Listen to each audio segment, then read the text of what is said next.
안녕하십니까, 강한주식입니다. 9월 3일 수요일 시장 정리하겠습니다. 제가 월요일날 영상에서는 조금 보수적인 입장을 견지를 해드렸습니다. 그래서 실제로 우리 정방에서는 신용을 정리를 좀 했죠. 그런데 어제도 그렇고 오늘도 그렇고 외국인들의 순매수가 들어오고 있습니다. 굉장히 좀 이례적이죠. 그 이례적인 게 왜 그런지는 이따가 설명을 좀 드리도록 하겠고요. 결국에 외국인들이 왜 한국 시장을 좋게 보고 있느냐, 요거를 좀 우리가 생각을 해 봐야 되는데, 대략적으로 세 가지 정도를 볼 수 있을 것 같아요. 지금 2차 상법 개정안이 통과가 됐고, 이제 정기국회가 열리면서 3차 상법 개정안에 대한 기대감들이 있습니다. 이거는 뭐 우리가 상법 개정이 필요하긴 합니다. 그런데 좀 과도한 면이 없지 않아 있긴 있어요. 그래도 요것에 대해서 단기 수급입니다. 단기 수급들이 조금 반응을 하는 것 같고, 그 다음에 한국은행의 금리 인하 기대감, 요것도 있습니다. 근데 이거는 환율을 보면 이제 뭐 당장 금리 인하 뭐 이렇게 되지는 않을 것 같아요. 근데 제가 이제 제일 그 중요도가 높다라고 생각하는 것은 2차 소비 쿠폰 발행 기대감들이 좀 있습니다. 경기 지표들이 실제로 돌기 시작했어요. 그래서 이런 것들을 좀 살펴보겠습니다. 자, 오늘 외국인들이 4,300억 매수를 했는데 사실은 이렇게 매수가 들어올 만한 시장은 아니었습니다. 왜 그러냐 하면, 오늘 아침에 제가 무료 방에서, 저 텔레그램 방에서 설명을 드렸듯이 지금 국채 시장이 그렇게 좋지가 않습니다. 이거는 뭐 다른 유튜브나 시황 글을 통해서 많이 보셨을 텐데, 이게 어제장에 나왔던 프랑스 10년물 금리예요. 이게 3.6%를 넘어갔습니다. 요거는 영국이에요. 영국도 4.8%를 넘기면서 국채 금리가 급등을 하고 있는 상황입니다. 이에 따라서 뭐 독일도 2.8%대까지 위협하면서 급등세를 보여주고 있는데, 제각각의 이유들은 있습니다. 그런데 이게 문제는 구조적이라는 데 있어요. 구조적인 문제에다가 채권 시장도 결국에는 펀드 매니저들, 채권 매니저들이 전부 사람이기 때문에 분위기에 휩쓸린다고요. 그래서 이유를 잠깐 살펴보면요, 프랑스 같은 경우에는 이번에 재정 적자 감축 법안을 추진 중에 있습니다. 근데 이거를 국회 신임 투표로 결정을 하겠대. 근데 이게 부결이 된다라고 했을 때는 현 정부에 대한 불신임으로 간주가 되면서 조기 총선이 나와버립니다. 그렇다면 뭐예요? 시장에서 제일 싫어하는 불확실성이 나오게 되겠죠. 그죠? 그래서 요런 그 프랑스의 정치 불안, 요런 것들이 좀 문제가 되고 있는 상황이고요. 그렇다면 국채 시장에서는 왜 금리가 급등을 하느냐?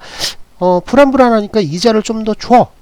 라고 얘기를 하고요. 그런 분위기가 형성이 됩니다. 그러면 이자가 올라갈 것 같으니까 현재 보유하고 있는 국채가 있어. 그런데 이게 이자가 올라가. 그러면 얘는 어떻게 돼요? 평가 손실이 나는 거죠. 그러니까 일단 얘를 먼저 매도하는 겁니다. 왜? 나중에 이자를 더 많이 주는 국채가 발행이 될 것이기 때문에.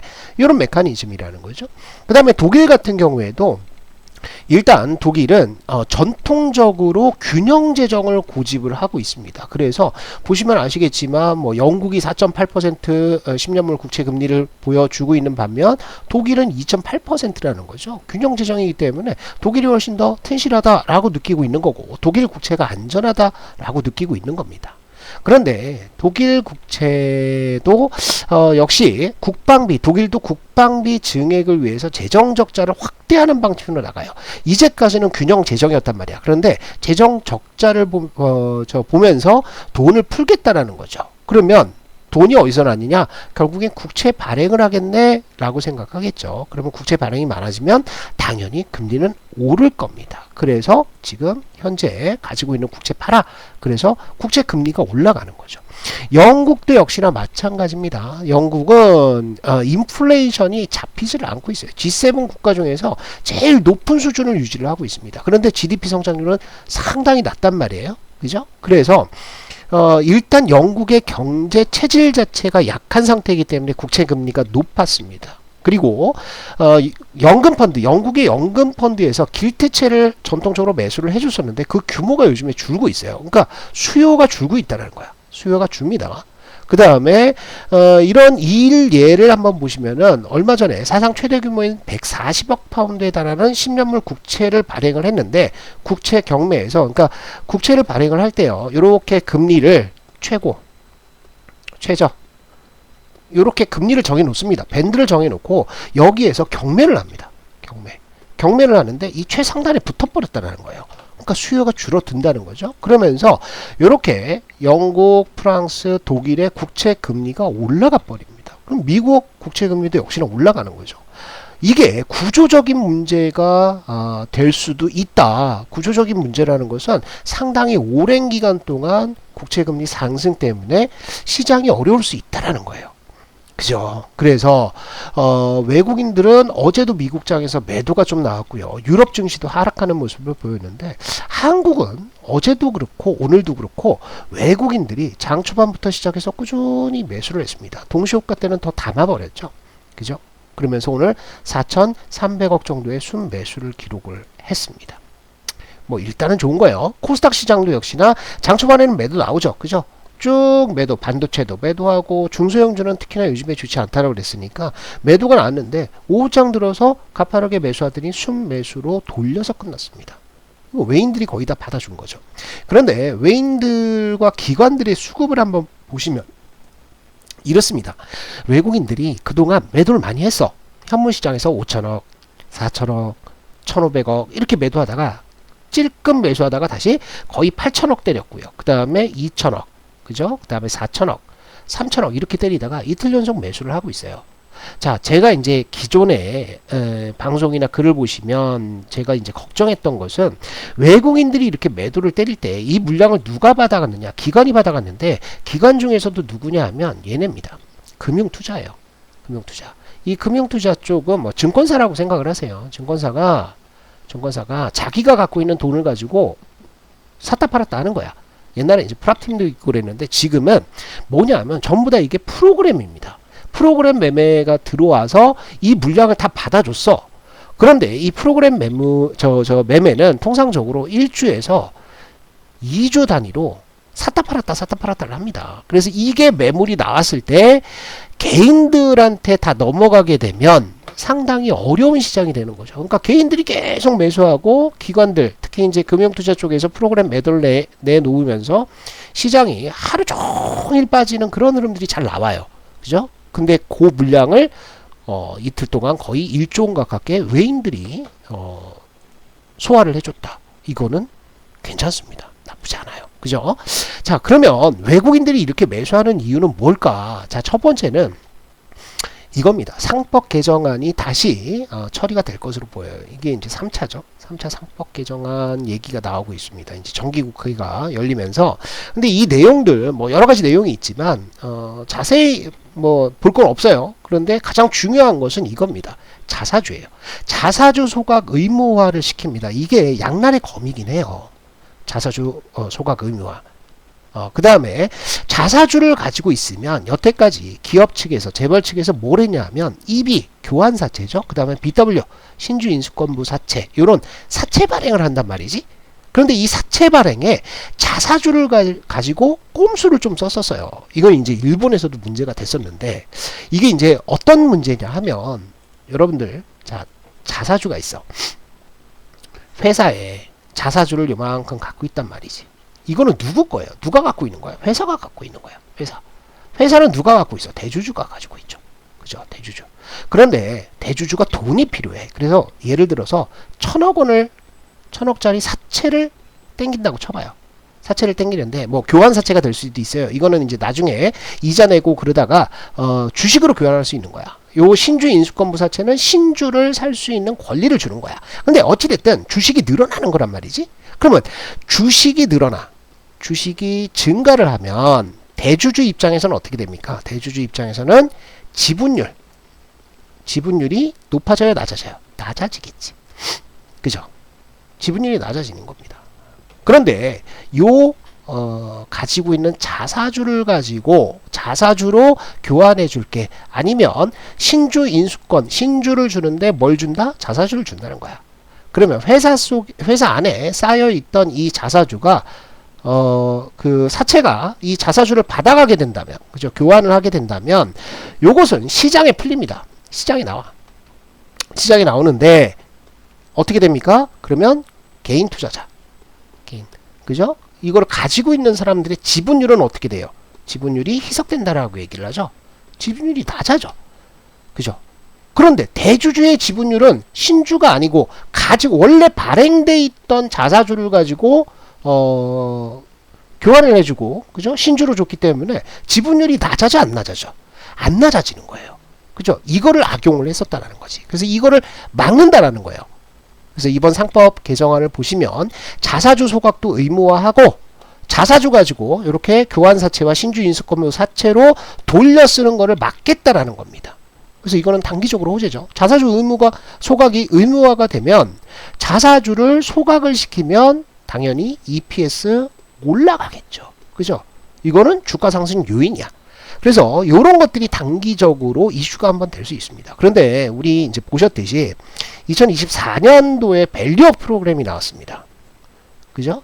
밸류업 프로그램이 나와서 이때 주가가 막 상승했다가 밸류업 프로그램이 흐지부지 되니까 다시 내려와요, 안 내려와요? 내려온다는 거지. 그죠? 단기적으로 올라가는데 시장에 이렇게 과도하게 개입을 하고 자사주 소각을 의무화해버리면 결국에는 장기적으로 봤을 때 기업 측에서, 회사 측에서 자사주 매수를 합니까, 안 합니까? 우리나라 정서상, 우리나라 대기업들, 우리나라 대주주들의 성향을 본다라고 하면 자사주를 더 이상 매수를 안 하겠지. 그죠? 그래서 이런 부작용도 있습니다. 근데 어찌됐든 요것을 좀 긍정적으로 보고 있는 것 같고, 또 한 가지는 금리 인하입니다. 유동성이 풀린다는 차원으로 보는 거예요. 유동성이 증가한다는 차원에서 보는 건데, 언제부터였냐면 어제 한국의 CPI가 발표가 됐습니다. 한국 물가가 발표가 됐는데 CPI가 마이너스 1.1%가 나왔어. 물가가 잡히고 있다라는 거야. 자, 지난주에 한국은행에서 금리 동결을 했습니다. 2.5%. 그러면서 무슨 얘기를 했냐면 부동산 얘기를 했어. 부동산. 요즘에 부동산이 들썩들썩한데 정부의 기조가 뭡니까? 부동산 가격을 잡겠다라는 거잖아. 얘네를 때려잡겠다는 거야. 얘네를. 그런데 금리 인하를 하게 되면 부동산이 들썩들썩 하니까 금리를 동결한다라고 했어. 그런데 내용 저 기자회견을 보시면 6명 중에 위원 6명 중에 5명이 3개월 이내 금리 인하 필요하다라고 얘기를 했습니다. 그죠? 여기에다가 이창용 총재는 내년 상반기까지는 금리가 내려갈 것이다. 이창용 총재는 천천히 내리길 바라는데 어쨌든 올해 안에 금리 인하를 할 수 있다라는 컨센서스가 만들어지고 있다라는 거죠. 그럼 유동성이 시장에 풀리겠구나 라고 이제 시장은 생각을 하겠죠. 자, 세 번째는 이겁니다. 저도 이제 경제 지표 나오는 거 보고 좀 깜짝 놀랐는데, 자, 1차 소비 쿠폰 발행은 끝났죠. 그죠? 대략적으로 뭐 한 97%, 98%의 국민들이 소비 쿠폰을 받아갔어요. 근데 2차로 상위 10% 고소득자들을 제외하고 나머지 90%에게는 10만원의 2차 소비 쿠폰을 발행을 하겠다라는 거야. 그래서 22일부터 선별 지급을 협의를 했다라고 나오죠. 22일부터. 그래서 재산세 과세표준이 12억 초과는 못 받습니다. 그래서 10% 정도는 못 받는데, 이게 이제 왜 긍정적인 흐름을 보여주냐 하면 소비 지표가 실제로 움직였어요. 자, 이게 소비 심리입니다. 한국의 소비 심리가 역대급으로 올라갔어. 네? 역대급으로 올라갔습니다. 25만원 소비 쿠폰을 줬잖아요. 25만원, 15만원이야. 15만원 소비 쿠폰을 줬는데 소비 심리가 확 떴다고. 근데 이게 일시적으로 뜬 것이 아니라 상승 추세가 유지가 되고 있는 거야. 소비 심리가 좋아집니다. 여러분들 소비 심리가 좋아지면 뭐가 따라 나옵니까? 실제로 소비가 증가를 하게 되죠. 그래서 요거를 보세요. 요게 소매 판매입니다. 한국의 소매 판매 지표야. 우리나라 소매 판매가 개판을 쳤었어요. 너무 안 좋았었어. 코로나 때 빵 뛰었어. 그래서 기저효과 때문에 21년, 22년에 나빴던 거, 이거는 뭐 어쩔 수 없는 거라고 쳐. 기저효과. 얘네가 너무 많이 뛰었으니까 얘네랑 비교하는 2022년은 당연히 안 좋지. 그죠? 그래서 마이너스가 나올 수밖에 없어서. 그런데 2023년, 2024년 보시면 소비가 박살이 났습니다. 완전 박살이야. 이런 적이 없었다니까, 과거에. 제가 늘 굉장히 여러 번 말씀을 드렸던 것이 행정부의 디스카운트가 있다. 행정부 디스카운트. 지난 정권 때 이거 심각하다라고 말씀을 드렸던 이유 중에 하나도 이겁니다. 내수 경기가 자 이때 안 좋았다고 쳐. 이때 YOY 얘네랑 비교하니까 안 좋았다고 쳐. 그러면 얘네가 이제 정상이었다고 본다면 얘네가 원래 나오는 거였다고 본다면 여기보다 안 좋아졌잖아. 근데 안 좋아진 것보다 더 안 좋아졌어. 24년도에. 그죠? 소비가 정말 안 좋았고 그 다음에 자영업자들 진짜 안 좋았습니다. 그런데 이게 튀기 시작한 거야. 이게 소비가 이만큼씩 늘어났습니다. 그렇다면 이게 2차 소비 쿠폰이 나오면서 상승세가 유지가 돼. 그러면 기업들의 실적도 뭐 관세 때문에 어렵긴 할 겁니다. 실적이 막 좋게 나오지는 않겠지만 이때보다는 나아진다는 거지. 예? 이때보다도 나아진다는 거지 이제. 점점. 그죠? 경기 지표가 돌고 있다. 요런 것들이 오늘 외인들의 심리에 좀 자극이 되지 않았나. 이렇게 이제 생각이 됩니다. 그래서 일단 하반기 제가 이제 그 10월 이후의 흐름들 추석 연휴가 있기 때문에 그 전까지는 뭐 별다른 움직임이 있을까 싶긴 한데 10월 추석 연휴 이후부터는 시장이 좀 괜찮다라고 생각을 하는 이유 중에 하나가 이렇게 경기 지표들이 알게 모르게 돌아서고 있다라는 겁니다. 자, 시장 코스피 시장의 차트 흐름은 좋지는 않아요. 그죠? 가파르게 상승을 했고 그죠? 여기 전고점을 넘겼고 여기 전고점을 넘겼습니다. 그런데 이때 고점을 넘기지 못하고 지금 한 달 동안 한 달 넘게 끌고 가고 있어요. 그 다음에 고점이 낮아지죠 지금. 그죠? 고점이 여기였어.